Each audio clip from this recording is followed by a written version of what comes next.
নমস্কার বন্ধুরা, তনুশ্রী কিচেনে আপনাদের ওয়েলকাম জানিয়ে আমি আজকে আমার রেসিপিটি তুলে ধরছি। তো আমি আজকে আপনাদের করে দেখাবো ডাল ফ্রাই। তো আমি এখানে 200 গ্রাম মসুর ডাল নিয়ে নিয়েছি। এবার আমি ডালটাকে ভালো মতন জল পাল্টে পাল্টে বেশ কয়েকবার ধুয়ে ঝরিয়ে রাখবো। তো দেখুন, ডালটাকে ঠিক এরকম একটি পাত্রে ঝরিয়ে নিতে হবে।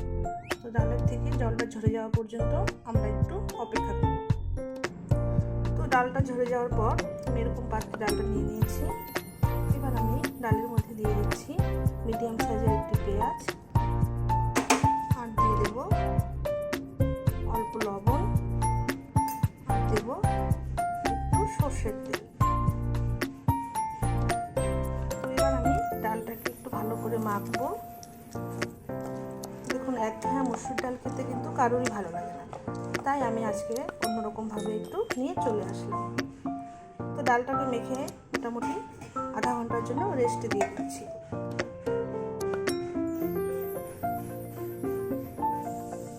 ফিরে এলাম আধা ঘন্টা পর।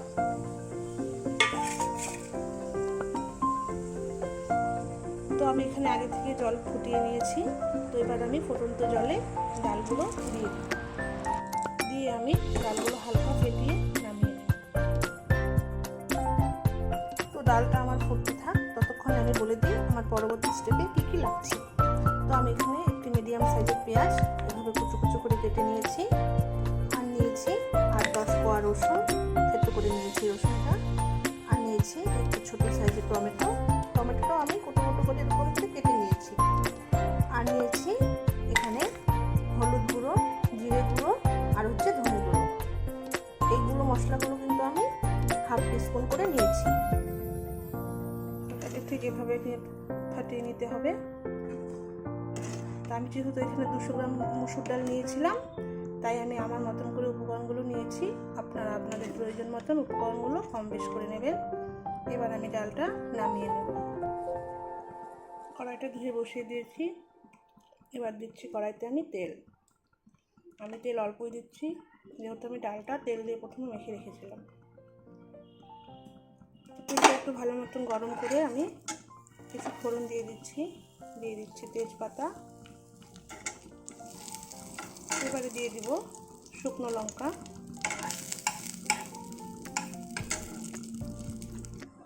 আর দিয়ে দিচ্ছি সামান্য পরিমাণে কালো জিরে। এবার আমি ফোড়নটাকে ভালো করে ভেজে কেটে রাখা টমেটো, পেঁয়াজ আর থেতো করে রাখা রসুনটা একসাথে দিয়ে ভেজে নেব। দেখুন, আমি খুব সুন্দর করে ভেজে নিয়েছি। টমেটো, পেঁয়াজ আর থেতো করে রাখা আদাটা ভাজা হয়ে গেছে। এবারে আমি পুরো মশলাটা যে নিয়েছিলাম, এটা একটু জল দিয়ে গুলে রেখেছি, এটা এবার এখানে আমি অ্যাড করে দেব। দেখুন, মশলাটা কিন্তু খুব সুন্দরভাবে ভাজা হয়ে গেছে। এবার আমি এখানে দিয়ে দিচ্ছি আর অল্প একটু লবণ, আর দিয়ে দিচ্ছি এরকম ছোটো চামচের হাফ চামচ কাশ্মীরি লাল লঙ্কার গুঁড়োটা আমি আপনাদের প্রথমে দেখাতে পারিনি। এবারে আমি এগুলোকে একটু ভেজে আমার যে সেদ্ধ করে রাখা ডালটা আছে সেটা দিয়ে দেব। এখন আমি ডালটা দিয়ে দিয়েছি। এবার একটু নেড়ে চেড়ে আমি এখানে ঢাকা দিয়ে রাখব। তো আমার এই ডাল ফ্রাইটা কিন্তু অল্প সময়ে হলেও খেতে খুব টেস্টি হয়, আপনারা একদিন ট্রাই করে দেখবেন। তো আমি দিয়ে দিলাম ঢাকা। মোটামুটি 10 মিনিট পরে আমি আবার চলে আসছি। ফিরে এলাম 10 মিনিট পর, ঢাকনা তুলে দিচ্ছি। তো দেখুন, আমার ডাল ফ্রাইটা কিন্তু হয়ে গেছে। তো বন্ধুরা, আমার এই রেসিপিটি যদি ভালো লেগে থাকে আমাকে কমেন্ট করবেন, আর চ্যানেলটাকে সাবস্ক্রাইব করে দেওয়ার অনুরোধ রইল। তো আপনারা সবশেষে এখানে একটু গরম মশলার গুঁড়ো অ্যাড করতে পারেন। আমি গরম মশলার গুঁড়োটাকে এখানে স্কিপ করে যাচ্ছি। তো এবার আমি নামিয়ে নেব। তো দেখুন, আমার ডাল ফ্রাইটা আমি নামিয়ে নিয়েছি।